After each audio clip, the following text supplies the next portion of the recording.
God bless you. It is an honor that this young couple that you see coming up. Can I call you young still? Yes, please. I know I can, you. We have worked youth camps together. I started to publicly apologize to him, not for what I did, but what for the other guys did. They would leave poor brother Chris Calk at that front gate by the hour. And he would get on the radio and he would call. Come on, have a seat right here, guys. He would call on the radio and he would say, would somebody please bring me some water? Oh, my Lord, Brother Caul is back at the front gate again. We've worked many hours at youth camps together. This is Brother Chris Caul and his precious wife, Sister Misty, and we are excited about them being in. They've driven in from Abilene, I believe it is, driven in from Abilene today to be with us tonight, and we are so excited that they're here. Of course, the young man over on my left, you're right here, in case you do not know him. His name is Brother Todd Nance. Brother Todd Nance is a powerful preacher of the gospel.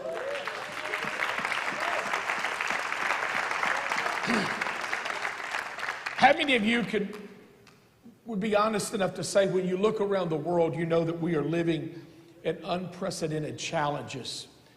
It's a challenging time, and people are facing so many things that we have never experienced before in life.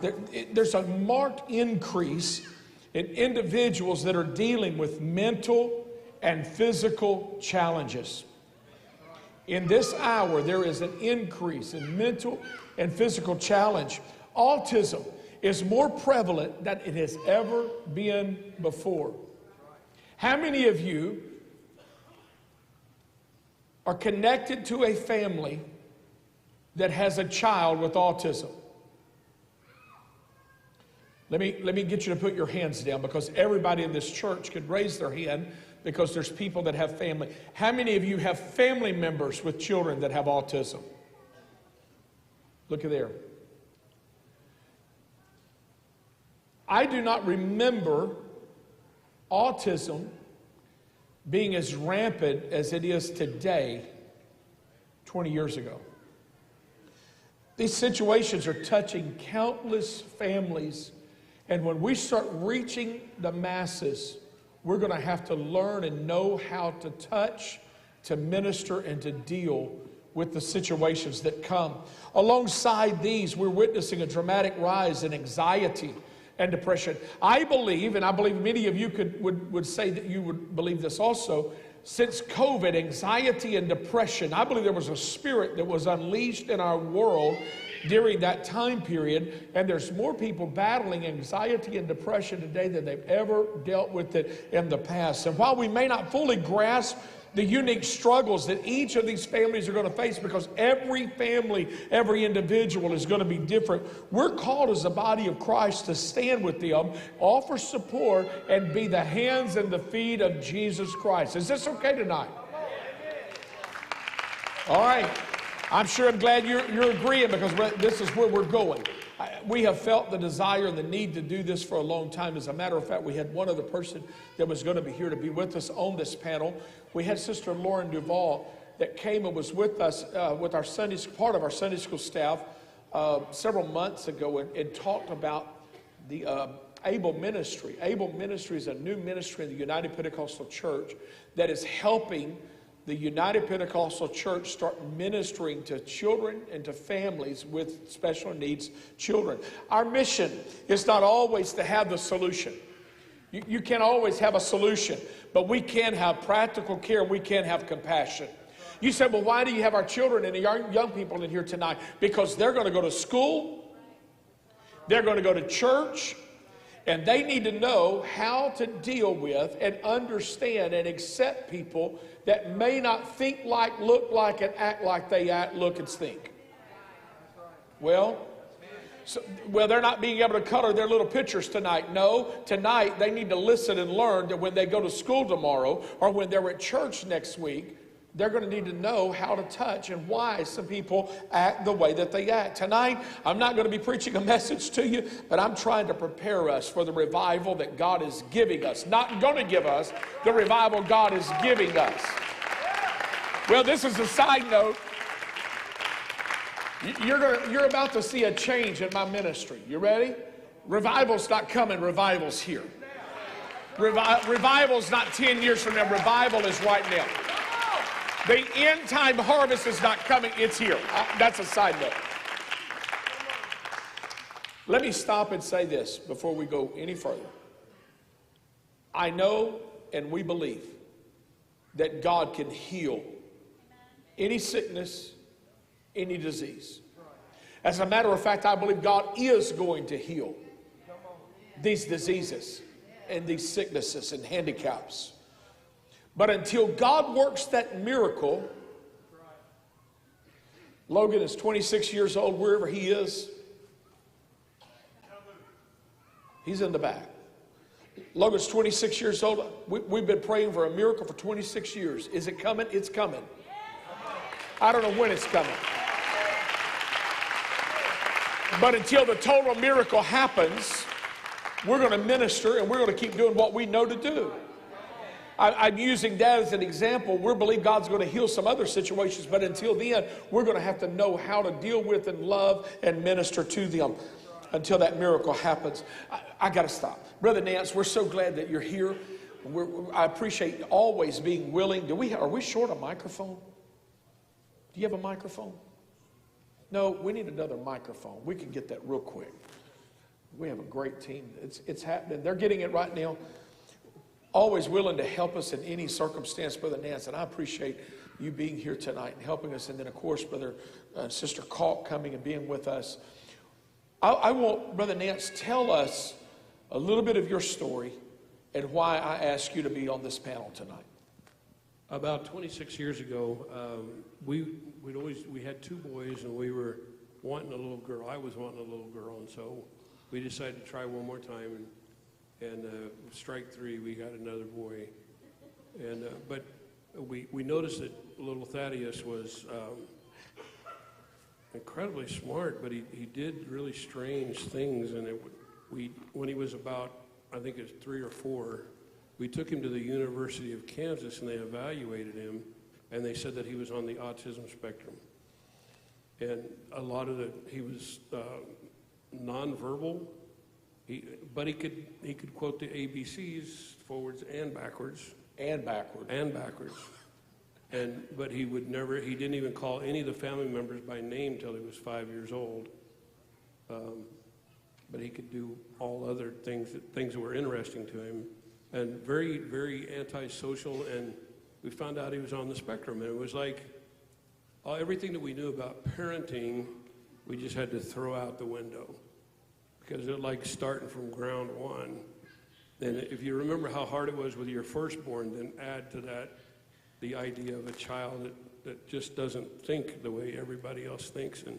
And so for 26 years, now Thaddeus is high functioning. Very proud of him. Yeah. And he's conquered so many different things. And yet, it's just a unique character to deal with. And I don't know if that qualifies me or not, but that's my Absolutely. Opinion. Well, I appreciate you being here. I believe he's going to bring a very unique thought process to us, because you learn a lot by experience that you didn't learn in college. Not only is Brother Nance that, he also works with students every day, and every child that walks into those classes have different situations that they deal with. And so we've asked him to be with us tonight. We're glad that they're here. Brother, Sister Calk, wow, what a privilege it is to have you guys be with us tonight. And I thank you for driving. Thank you for taking off, for coming to be with us. Asked them how they were doing when they got in the office, and Sister Calk says something like this, excited but nervous, like Will nervous. But we're glad that they're here. Just want them to relax. We're thrilled that you're here. Tell us a little bit about yourself, whoever wants to go first. First of all, it is our distinct honor to be in Willis, Texas tonight. And I want to thank Pastor Stovall and Brother Logan Stovall for hosting this very much needed meeting tonight and panel. You know as well as I know that we have a real need among us. My name is Christopher Caul. I am 48 years old. I am a full-time evangelist with the United Pentecostal Church International. I was born in Houston, Texas in the year 1975. I'm blessed with a beautiful wife who is sitting right beside me tonight, who has accompanied me on this panel, and 3 handsome boys that are back at home, Daniel, Evan, and Liam. Just to give you a brief history, I graduated from Life Christian Academy in Houston in the year 1994, and I attended Texas Bible College in Houston and graduated in 1999. I am 4th generation Pentecostal on my mother's side, the Kilgore side, and I'm very thankful for my heritage. And then I am 3rd generation on the Calk side, my late father's side, Reverend Daniel Calk. I was also blessed to be able to receive a bachelor's degree in theology in 2021 from Texas Bible College in Lufkin. I love to read sometimes. Yeah. And I'm more of a listener than I am a reader, and more of a viewer, and love podcasts and things of that nature. And I like to play a little bit of golf. I'm starting to get back into it, and that really helps out with the anxiety. God bless him. You're dismissed. As well as traveling is a hobby, or at least it better be, and me being a full-time evangelist. And I love to laugh. I laugh at myself. I search for reasons to laugh. And it is good medicine. Helps me. You need to go play golf with me then. Let's go. Crown Colony this coming next year camp meeting. I love hanging out with family and friends, and but I believe that the reason why I am on this panel tonight is it has been quite a journey from my diagnosis of childhood autism in the year 2015 when I first turned 40 years old.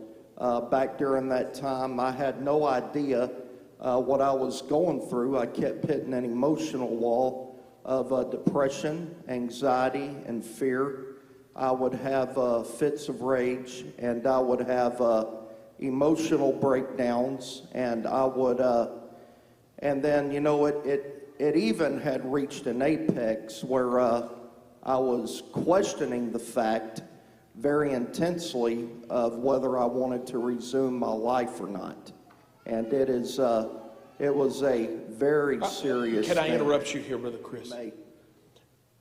You were 40 years old when this was diagnosed. Yes, sir. You were a licensed minister, Yes, sir. preaching Okay. full-time and dealing with this. Yes, sir. That is correct. I want to make sure that the crowd knows this, because sometimes we think everybody that we see has everything put together. Everybody's perfect. And you don't know the hidden struggles that people battle and fight on a personal level. It doesn't mean he was backslid. It doesn't mean he didn't have a walk with God. It meant there was something wrong. Let's travel on. I'm so sorry. No, you're fine. Absolutely. And so it is my goal, as well as Misty's goal, as we have been blessed to speak in several forums to bring awareness that there is absolutely no sin and no harm at all in seeking professional help.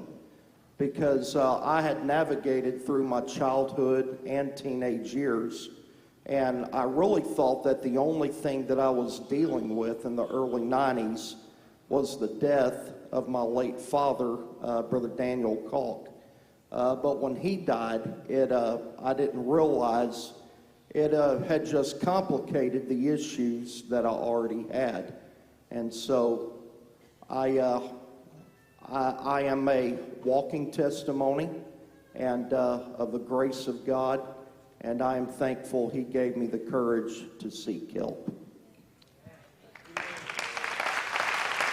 Guys, that's huge. And I believe, Brother Caul, you guys are going to help hundreds of people by the openness of your testimony and what you're telling the world. Sister Caul, talk to us. How did this affect you? Well, that's what qualifies me to be here. I'm being married. I call him my Aspie. He has Asperger's syndrome. And we go way back. I'm also 48, and we were high school sweethearts. So I was 15 when I started dating him. So I'm not a professional, but I'm someone that has experienced living alongside, doing life with someone on the spectrum for over 33 years. We'll be married 29 years, but if you count when we started dating, because definitely that affected me too. And then evangelizing full time, you can only imagine. Yeah. With, that's stressful in itself. That qualifies me to be here with anxiety. But anyhow, so we've been married almost 29 years, and we have 3 sons. But yeah, I was the one that carried the load for all of those years, and I really thought, because abnormal becomes normal after a while, and when you grow up in some dysfunction, sometimes it just seems normal. Yeah.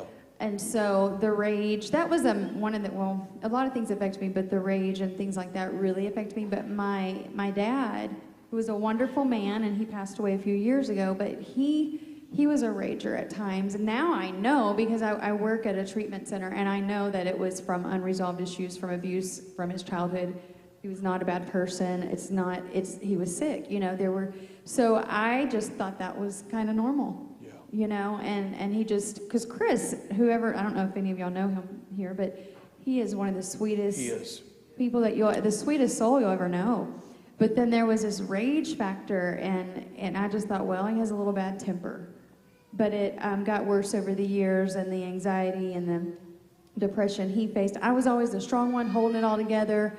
I never really took it personally, and I would wake up the next day. It's a new day. I'm like Pollyanna a little bit, That's just how I am. But then it caught up with me. And this is too long to tell our story. And you can, if you want to look on YouTube, you can hear our story. It's called The Struggle is Real. You can hear more details about it. But God did move us to actually Buffalo Gap, Texas, which is right outside of Abilene. And from about a block away from a woman named Tenny McCarty, who she owns Shades of Hope Treatment Center where I work. Now, I did travel with him full-time for over 15 years. We have 3 boys, so that had to come to a stop for me. And I was music director for about 7 years full-time, and while he was traveling, and I managed the family at home. And I started working at Shades of Hope full-time about 4 years ago. And now, to just bring it up to present, I'm actually the personal assistant to Tenny McCarty, the lady that I'm telling you about. And I travel with her some. And she's the one, I said all that to say that she is the one God used to help bring healing into our family. And our grandmother Kilgore prayed for years and years. She knew there was something wrong for years. She talked to me about it when we first got married over, almost 29 years ago, and she searched for help. She brought him to every psychiatrist, doctors, everything, but we never could really pinpoint it.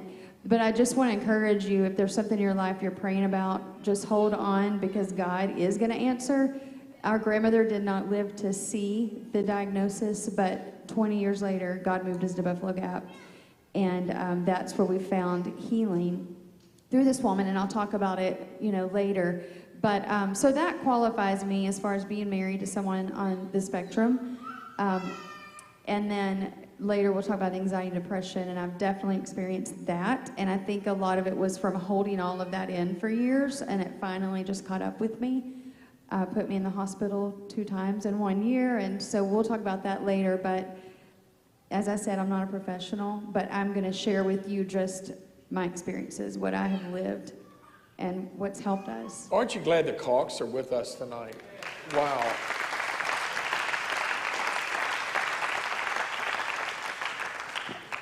How can we better understand the challenges? And I want our children, our young people to listen to this. How can we better understand the challenges faced by individuals with physical, intellectual, and sensory developmental disabilities?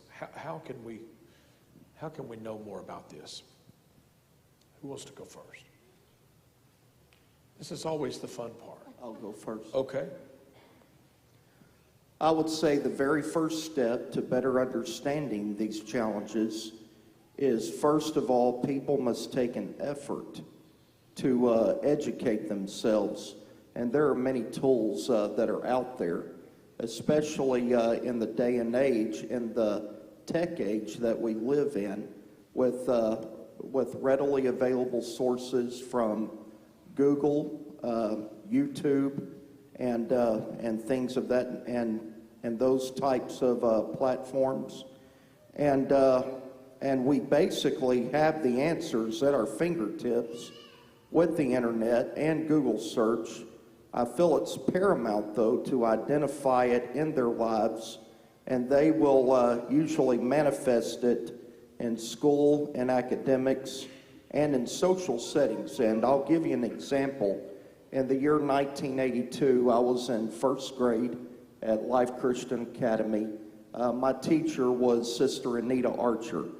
I was struggling academically, namely in the area of mathematics. And I know that most of the people here in the crowd could probably, in the audience, can relate to that. Yeah. Math is a difficult subject. It is a hard subject. And it is a subject that that is very challenging. And there wasn't really a lot of resources that were readily available in the 80s.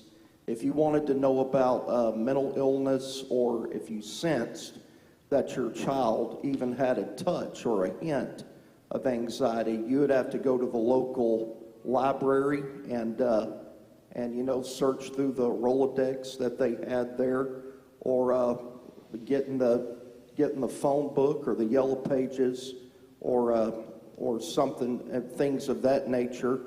But they were able to identify it through my academics. And I think at that point, you will notice these triggers. They will become very visible. A child or a young person will either be easily irritated by a situation, or they will have some type of social miscue. In my case, we would be talking, it's later in my notes, but I'll go ahead and say it now. I would change the subject when people were talking about a particular subject. Case in point, how about those Astros? Or how about those Rockets, or whatever else? And they were talking about a totally different thing. And so they are very easy to pick up on, and I believe that those are the challenges we are facing today. As my wife already mentioned, Dr. James Hughes, who is very respected and very experienced in this particular field, and my principal at the time, Sister Teresa Sones, identified these issues of autism in the late 80s and the early 90s.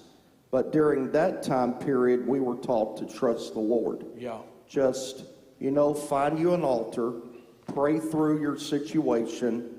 The Lord will help you. And I believe in praying through. I believe in going to the altar. I believe in divine help.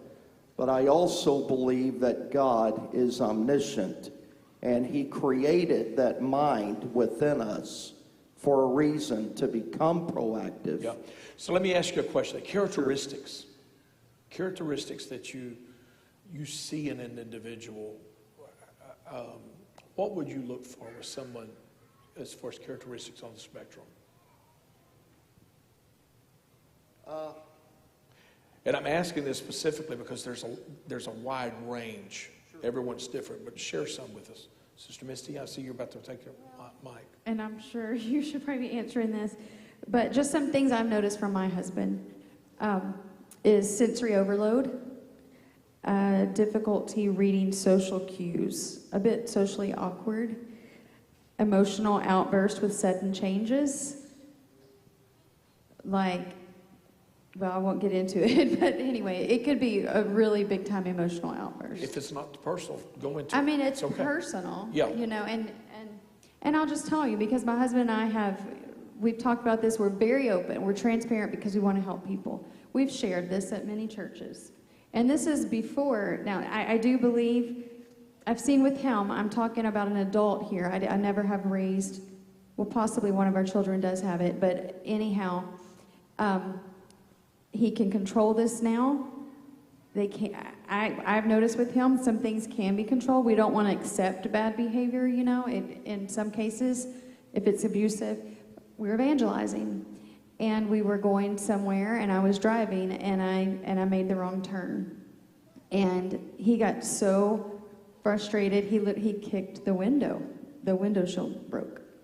Okay, and that I'm talking about emotional outbursts, okay, that from just something like someone with a normally wired brain would probably not do that, you know. And there was rage there was unresolved issues from being bullied as a child, to be honest with y'all, until he worked through that. Does he do that now? No, not at all, not at all. But anyhow, I just wanted to give that example. Communication differences, such as difficulty with back and forth conversation, prefers to be alone. These are just some real practical things. Maybe eyes wandering when you're talking to them, can't really focus in on you. I've noticed. Yeah. A need for routine, sometimes like a flat effect, like no facial expressions, which I've read is really good as they get older because there's no wrinkles from not having facial expressions. Yeah. I mean, that's a joke, but I got you. For real. Intense focus on specific interest. You know, and a little bit of OCD could be in there. But those are just a few things. It can vary, I know, among individuals, like the severity of the symptoms. And then what threw us off, I'm just going to say this one more thing, is like the co-occurring conditions. Because, like, they could have ADHD, anxiety, depression, or sensory processing disorders. My husband had all of those. So all of those years, he kept getting those kind of diagnoses. And it was confusing. I mean, it was just, but until the day we found out, and the woman I mentioned to you helped us to get to the right person. He went to a neurological psychologist and got the diagnosis. It was liberating. So, you know, sometimes I thought for years, well, he's bipolar. I thought that's what it was. But all along, it was Asperger's. He was on the autism spectrum. Is it true that people living on the spectrum often have a hard time making friendships, developing friendships? I think deep friendships. That's what I'm talking about, deep? Yes, absolutely. Deep connection. Okay. To chime in on that, when our son was really young, it was about textures. And like certain types of clothes, like he wouldn't, it didn't matter how nice it was, if it didn't feel just right to him, he wouldn't wear it. Or if the food had a different texture, he wouldn't eat it. He likes macaroni and cheese, but not just any macaroni and cheese. It's got to have the right texture. And so you may have a child that's a picky eater, and we all have had that, but we thought it was just another case of that. But then it was like, no, he would only eat mom's macaroni and cheese or different things like that. And of course the sound. I'll never forget taking him to a youth rally one time, and he was just a baby, and we were in a hall that wasn't designed for church, and the music, of course, was loud, and it was just bouncing off the walls, and that little baby was crawling up me like a ladder, and he couldn't tell me what was wrong, and he wasn't okay till I took him out of the room to get him away from that sound. But we knew something needed to be addressed. I want to bounce back to the friendship deal, and I want our young people and I want our children to hear this. Is this getting where we live, guys? This is real talk. Brother Chris, and I hope I'm not putting you on the spot, and I think we're good. Even though you struggle forming possibly deep friendships, mentally, what did you battle in your heart, in your mind during that time? Were you longing for those friendships? Absolutely. I've always had that need to feel loved, to feel wanted, to feel accepted, and I even just, I would go to extremes just trying to get attention. When I was a child and in my preteens, and sometimes I would want to connect with certain individuals, and if I felt ignored, it was going to be a terrible night for the rest of the evening. And even before I got married and when I got married, and unfortunately, my precious wife took the brunt of a good percentage of it. And I mean, anything from crying myself to sleep at night to pulling my hair to just doing self-harm to myself. And just wanting to run away. Guys, and get away from it all. I hope you're hearing this. This is why I want you to catch this. They may not be able to express the way they want to, but they still feel the same way that every one of us feel. Young person, just because that child, that other young person doesn't respond the exact same way that you think, don't write them off. Understand that they may be just wired a little bit different. Doesn't mean there's something wrong with them, but they may be wired a little different than what you're wired. Somebody love beyond the differences. Am I boring you guys tonight? Wow, I hope it's making sense. Brother Nance, you want to add anything on this?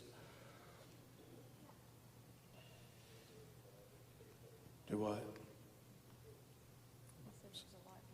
I think one of the hardest things for us was other people's expectations, especially in the church, because it's like... Say that again in the mic, because I don't know if they heard you. Okay, so one of the hardest things for us was other people's expectations of what our child should be like, especially being in the ministry more than once. Good friends, not just casual acquaintance, but good ministerial friends said, why don't you just spank that boy?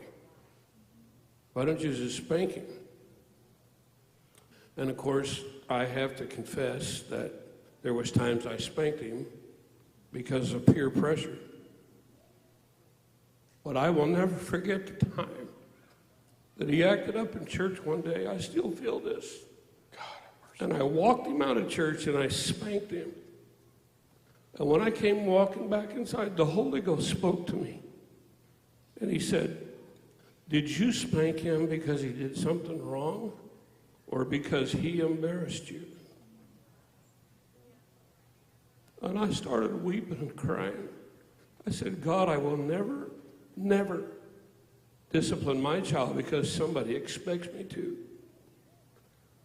And it made me a better pastor, Brother Stovall. Yeah. Because I realize that saints function a lot of the same way. What's good for one person is not good for everybody. And you say, well, it's not fair. They get treated this way and this one doesn't get treated that. It's our job as ministry to teach and minister to people what they need, not what other people expect. I hope that's okay. It's wonderful. And I decided that I had to do what was right for him, even if my minister friends didn't understand. And I got a lot of flack for it. You know, we had that question. I was going to get to it later, and I'm glad you went ahead and went into it. But leading into it, I was going to make the statement. I've heard people say, you let me take that child home with me for a week. Yeah. They'd bring him back. Excuse me? I get that there are some that need discipline. But there are some situations that a whipping is not going to take care of the problem every time. A grounding is not always going to be the answer. There are some things that each family has to deal with. And Brother Nansen, please speak back up anytime, interrupt me, anyone. But we need to be very careful. And I'm not excusing bad behavior by any stretch of the imagination. If you know they know, deal with it. Are you with me? But if you don't walk a mile in somebody else's shoes, be careful your comments, because you could wound a parent that is frustrated. They're doing everything that they know to do. Be careful how you respond, because they're trying the best of their ability. And everybody said amen. Amen. It's tight in here tonight. Hallelujah. It's really beautiful. In fact, it's kind of liberating to realize that one size doesn't fit all. That is a good point. And you mentioned the touch and the textures a moment ago. And what I've learned from reading about this is some children on the spectrum, they don't want to touch certain things. They don't want to be touched. Don't touch me. The other children on the spectrum, they want to touch everything. So every single person is different, even though they may be diagnosed with the same disorder or the same, I guess what we call it a disorder. But Yeah, each my one of son them is has a problem different with with that their word. characteristics. Do what? My son has a problem with that word. Does he? Yeah. So what is the proper term there? Well, no, I mean, they do call it that. But for the high-functioning autistic, it's like, so we had this conversation that I said, son, there's really, okay, maybe I'm wrong, and I'm just a parent, but I said, there's nothing wrong with you. I said, you just think differently than other people think. And I said, in actuality, you have an advantage over most people because you can hyper-focus. Explain that. Well, so most autistics, and this is something that was, when I was studying for my own sake, it's like, they can't, where you and I, okay, a good example would be like if you lived right next to a railroad, trains coming by all the time. They say that the mind usually filters that out after a while. And so you don't even hear the trains coming by because you're living there. But they say that the autistic child can't do that. It's like the stimuli is always going to be fresh and real every time that it happens, and they can't filter that out. On the other hand, they can also, part of the study I had is, this is one of the reasons why they started putting policemen, everybody thinks with the autistic mind at certain times. I thought this was fascinating. So policemen in high-speed chases, and when you get in a high-speed chase, you're building up in your mind, this dude is running from me, and when I catch him, I'm going to beat the snot out of him. You get in that frame of mind type of thing. So they started pairing policemen together to mitigate that, so that when they would stop, they wouldn't just beat the guy up. They had to do that because we can so hyper-focus. But with him, it's like, he had a problem with the disorder, and that's what I wanted to tell him. It's like, you've got an advantage because you can't filter out some things, but you can focus to the point that. And so therefore, their son plays the piano. I'm not a trained musician, but when he plays the piano, it's concert level type piano. Concert level. In my opinion. And when we would try to get him to play in church, he'd say it's too boring to play in church. Brilliant when it comes to computers. It wasn't difficult enough.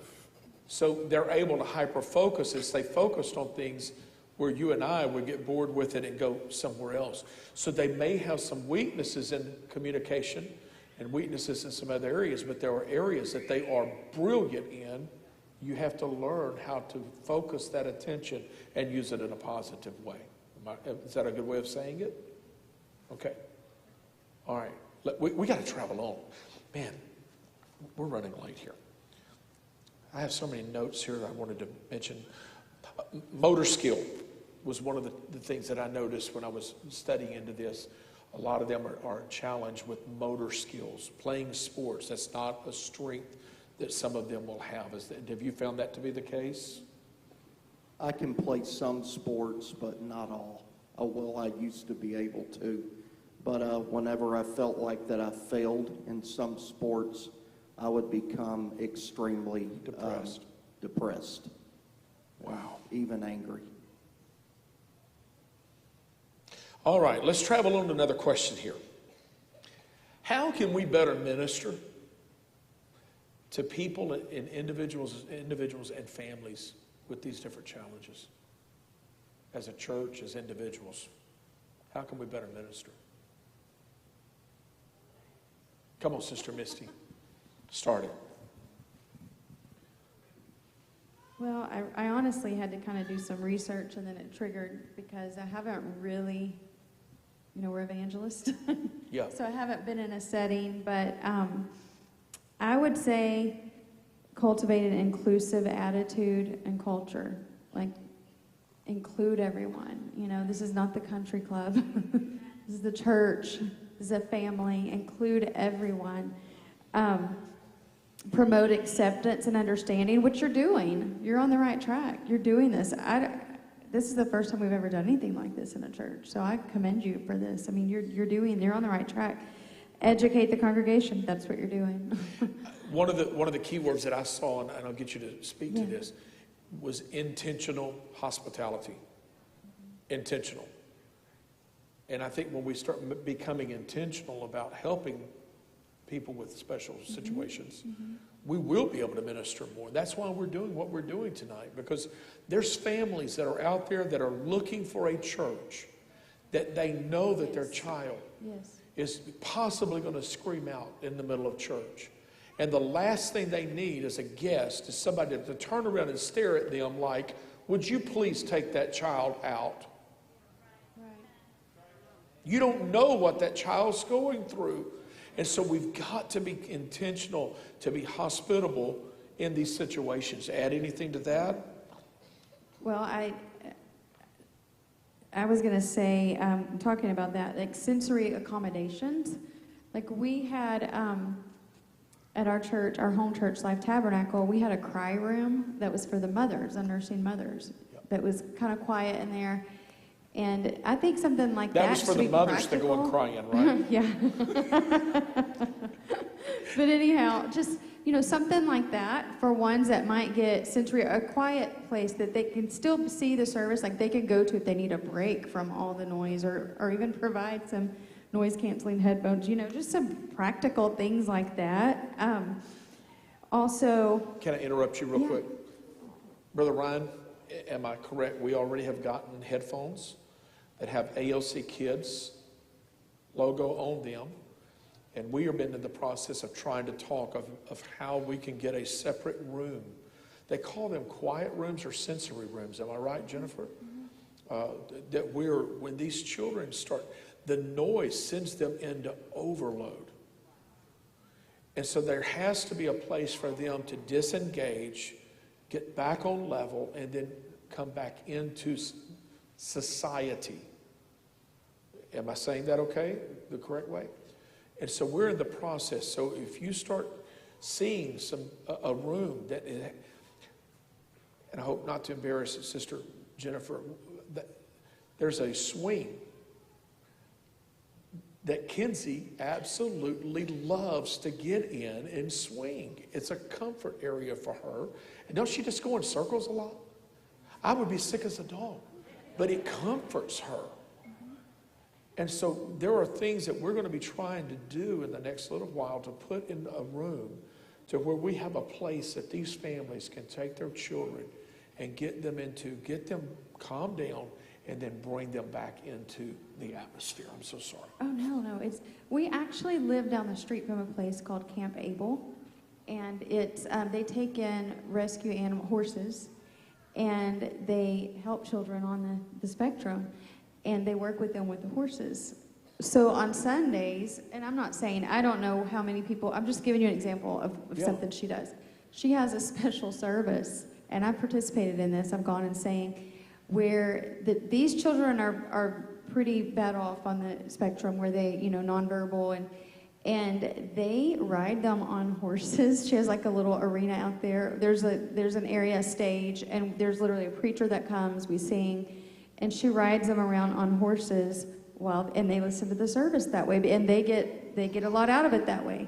It's just amazing to me that she does that. And I know you probably can't do that, but just to tell you, there's things out there. You can be creative. Anyhow, it just made me think of that. But I was going to say, involve people with these challenges in the church instead of just serving them. Actively involve them, like value their gifts, their talents, their perspectives. And then combat stigma and stereotypes. You're doing that. Offer a support group.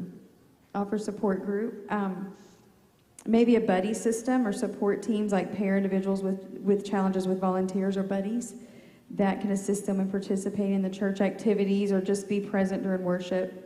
Respite care for families.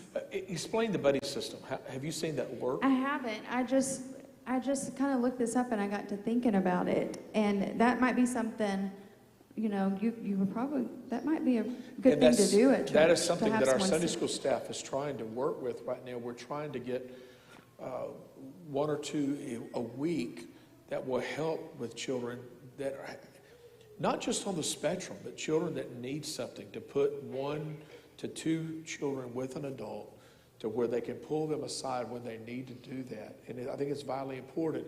And if you would like to be a part of something like that, you'll have to pass a background check. You'll have to go through all of the situations like a Sunday school teacher. But please let us know. Brother Ryan and Sister Stephanie would love to visit with you. This is a ministry that is needed in the local church. You guys want to add anything on any of this? I had one more. I was going to say, is respite care for families, like offering some kind, and that might go along with the buddy thing, but just some kind of program that allows family of the individuals to rest and recharge while knowing their loved ones are being cared for in a safe and loving environment. Awesome. Give them a little bit of a break. Anything quickly? I want to move to the next part because this is where I really want to get with Brother and Sister Calk on this. Brother Nance, you have anything you want to add to that? All right, let's move on to the next question. I've heard bits and pieces of their testimony. And when I started hearing it, it touched my heart. I want them to talk to us for the next little while about the challenges of dealing with anxiety and depression. What it has done to your home, how you have overcome those situations. Because I want to bring hope to somebody that this is not a lifetime deal, but you are loved by God in the midst of it, and there is hope for you. Come on, talk to us. The challenge in dealing with anxiety and depression is not some taboo thing. It is very, very real. For me, it can be very overwhelming. Personally, I have felt very intense feelings at times of wanting to go inside a dark room and never come out. I have wanted to die in my sleep. Briefly, I will touch on when I was pastoring a church in the Austin, Texas area in a community called Hutto. And I was battling severe depression at that time. There were so many things coming against me personally and us, and I will not go into all of the details, but I literally was laying in bed at night, and my wife can testify to this. God, please, please, please, don't let me wake up. Just don't let me wake up. Let it all be over with tonight. Go ahead and take me. In Bible college, I dealt with suicide ideation. At one point, I took a belt and literally put it around my neck. And if I would not have had any kind of sanity or or come to myself, I believe that an angel was there to protect me. A pretty good chance I would not be up here tonight. As a matter of fact, I would not be up here tonight. I have done self-harm to my body, such as hitting myself in the face repeatedly. I went to a back room several years ago. I was very stressed out and trying to organize my ministry schedule, trying to get things booked, and things were not happening the way that I wanted them to happen, and I was looking at a mountain of bills, and I went to a back room and I just started punching myself in the face. repeatedly, and just We all go through frustrations, guys, but people that are on the spectrum, they don't handle it the same way that you would handle it. This is being very, very transparent and open. And I hope some of you don't leave going, that was too transparent. No, some of our young people need to hear. It's troubled me when we were in a youth service here recently. I believe it was a youth service. And I saw the number of hands that went up for kids with tears streaming down their face that were dealing with anxiety. It's a trick of the enemy. And I'm telling you, God can heal you. But you need to know there's some hope for you. This man and lady is telling you there's hope in the situation. You can come through this on the other side. Don't go the route that he wanted to go. Go ahead, Brother Caul. Anxiety surfaces very strong when we have dealt with, and in my case, financial problems. Yeah. And I will go as far to tell you when I feel like I don't have a place to preach, where I derive the majority of my livelihood, I have felt like a failure. And in feeling like a failure, that does a number on a man in particular, because he wants to be the provider for his family. Not being able to pay the bills, no money in the bank, and the current crisis of inflation that we're dealing with right now. If I don't work the first step immediately in these episodes of the 12 steps, God, I am powerless against what I am dealing with right now, and I name it. I'm dealing with anger right now. I need you to come walk with me through this. So where did you learn this, Brother Chris? I learned this when I went through treatment at a institution called Shades of Hope. So the first thing is to say, I am powerless. I am powerless. It's the 12 steps in Alcoholics Anonymous, but you can put anything in that blank that you're dealing with. Anxiety, fear, depression, rage. Wow. Even food addiction. You can put anything in that blank.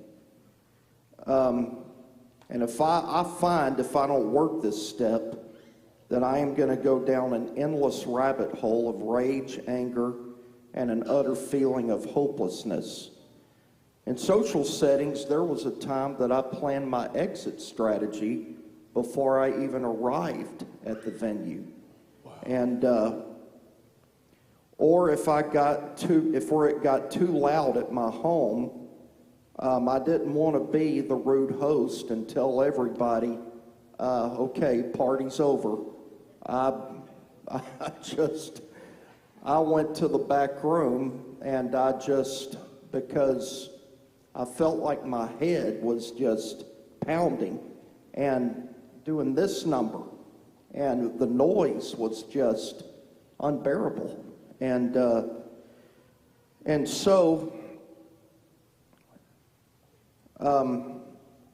in some social venues, I would purposely ignore and shun people.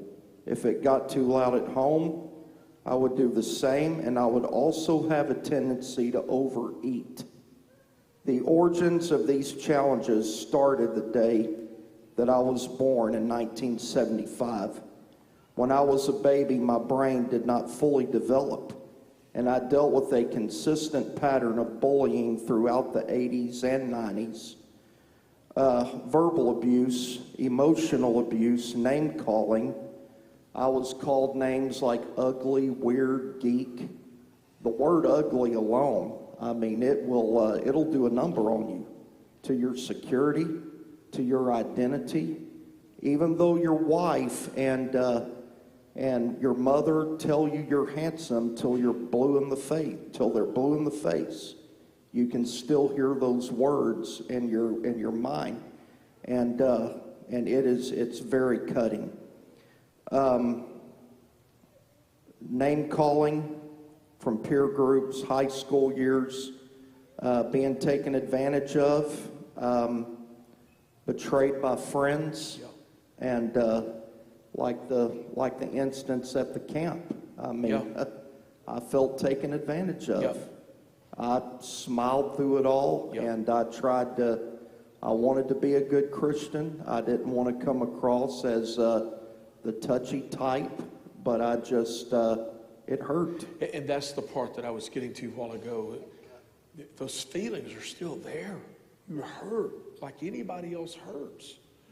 Sister Misty, how did this affect you guys? And we're coming to a close. Yeah, I'll just real quick, you mentioned anxiety and depression. So I just want to quickly say, and I told Brother Stovall, you know, and he said he was that person too. I've always been the one that, because my sister dealt with anxiety and depression, my biological dad really in essence died from it because the body accommodates the mind, right? And he had physical symptoms from it. So I've been around it, but I've thought, you know, oh, people, you can just pray through that. You can, you know, get through it, you know, and until it hit me.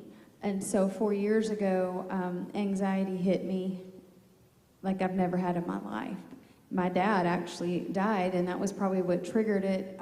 He found out he had cancer, and 10 days later, he died in his sleep at home. And from that point on, there were legit, I call mine situational anxiety that I dealt with. It's not like chronic and depression, but I mean, I'm the girl that has always been pretty strong and bright and cheerful, and all of a sudden, darkness was all around. I couldn't even see a glimmer of light, not a glimmer of light. And I know there is spirit. This is a whole nother subject.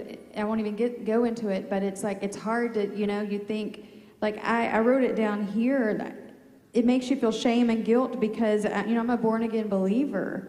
And I was struggling with reconciling my faith and the reality of mental health issues. And I felt a lot of guilt and shame, and I couldn't get out of it. Like I've had where I've been sad and I can wake up and I'm fine. But I'm here to tell you, for like a year, I mean, I was put in the hospital twice. Physical things happened to me. But I was wanting to die, you know. I would get up and all I could do was literally just whisper Jesus, just whisper his name. And he was there. He was there with me. But the darkness never left. I'm just going to be honest with you. I could not. I didn't think I could get past it. And for the first time in my life, I could see why people do take their lives at times, because I literally felt hopeless. And but what I want to tell you is there's a lot of stigma with that. And what I've learned, what I did do is I kept praying, even if it was just Jesus help me. You know, the end of my bed at 5 in the morning, it took me 30 minutes to just put my foot on the ground, just asking God to help me. But just to not stop. Like, it's okay to not be okay, but don't stay there. Just even if you're barely pacing along, just keep moving. That's exactly right. Just keep reaching out to God. Reach out to people, safe people. You know, go to support safe people. Go to a counselor. I went to a counselor for a year, and I'm going to be even more honest, and I hope this is okay to say, and I have a really good holistic doctor, and I was on medication for a while. I'm not anymore. I mean, I'm on the other side of this. It was a temporary thing to help me work through what I had to work through, because I could literally not even get out of the cycle. And so it's everything all together. It's like if you can't see, you go to the eye doctor, right? And we hear that all the time, but it's true. And I needed professional help along with God. God wanted me, I believe he allowed me to go through that to work through some things in my life and to draw closer to him. Yeah. But to work through some things in our life. God does not always zap you, heal you, zap it out when it's mental things, I think. He wants you to work through it. He wants you to go through it. I believe there's people sitting in this seats tonight, people watching online, that are struggling with some of the things that we've talked about tonight. Embarrassment has kept them from opening up. But I believe God is helping them understand they're not alone. And there's people that has gone through these situations and has come out on the other side. I'm going to ask this last question, and we got to keep it brief. What brief information would you guys like everybody to know about dealing with people who have these exceptionalities in their life? Brother Nance, why don't you start it? I know one of the big things in the education field is like each student has an IEP, and it's an individual education plan. And somebody said in a meeting that everybody should have one of those. And you know, if I know we don't have to do everything like the world does, but sometimes the world does some things right. Yeah. And I think if we could just look at each other like we all have an individual spiritual plan. Yeah. And if we could make room for that and, you know, just minister as the needs are there and not feel like we had to fit everybody into this box. Right. And let them be who they are. And sometimes what looks like a curse can be a blessing. And you know, Paul talked about a thorn in his flesh, but he actually talked about how that it kept him safe. That even though it was a handicap, for lack of a better word, Yeah. it kept him humble so that he could handle all the revelation that God was giving him. Exactly. And I think sometimes we minister better when we have a limp. So it's nothing to be ashamed of. I don't know if that makes That's sense. beautiful. Yeah. Brother Chris?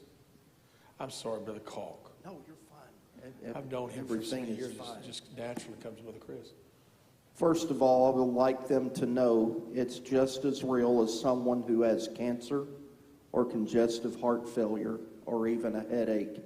There is absolutely no shame in seeking professional help. And as my wife has already beautifully stated, finding a safe place, someone that you can talk to, that you can bare your soul, and not only talk from your heart, but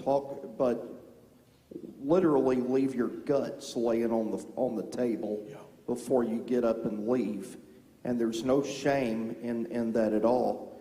And then I'll also piggyback on the video. The struggle is real. By all means, I encourage anyone and everyone to view it because we are even more open and more honest on that video, and also to let them know that they are very valuable and they have much to offer in life. And look at Thomas Jefferson, the third president of the United States. He had these challenges. And look at Albert Einstein. He had these challenges. Yeah. Look at Leonardo da Vinci and Michelangelo. They had these challenges. Temple Grandin. He really had these challenges. Benjamin Franklin, and now the current Elon Musk, who is very much in the news right now and has just a little bit of money to his name. Just a little bit. He had these challenges. So we need to heavy on building these people up, letting them know that they're valuable, and just finding their strength and capitalizing on it. Awesome. Sister Caul? I want to say we're all spiritual beings living a human experience, right? And so this is definitely a spiritual, we want to be spiritual, but don't over-spiritualize this, is what I want to say. When I walked in the door, I knew this was a church that loves and accepts. I could feel it. And the fact that you're having this, so I can't even really add to that. Y'all got that down. And just, continue doing that and educating yourself and showing empathy. Just show empathy and be inclusive. That's awesome. Guys, the one thing that I've caught through this entire deal tonight is that everybody is important. Every soul is important. And I want to say thank you to all three of you for your wisdom, what you've shared with us tonight. The Bible said, Jesus said, come who are weary. Come unto me, those who are weary, heavy laden, and I'll give you rest. And I believe that's what we need to be doing, is bringing everybody we possibly can to the feet of Jesus. I said everybody that we possibly can, and not everybody is blessed with the same life. So tonight, our challenge is to reflect the love of Jesus Christ everywhere we go and to everybody we meet. Come on, I want to be the hands and the feet of Jesus. I said I want to be the hands and the feet of Jesus. Come on, why don't you stand? Lift your hands toward heaven and just tell God how much you want to be like him. Come on. I want to be like you, Jesus. I want to think the way you think. I want to look at people the way you look at people. And I pray, God, that you would speak to our hearts and help us to be, God, examples that you would want us to be everywhere that we go. And we ask it in Jesus' name.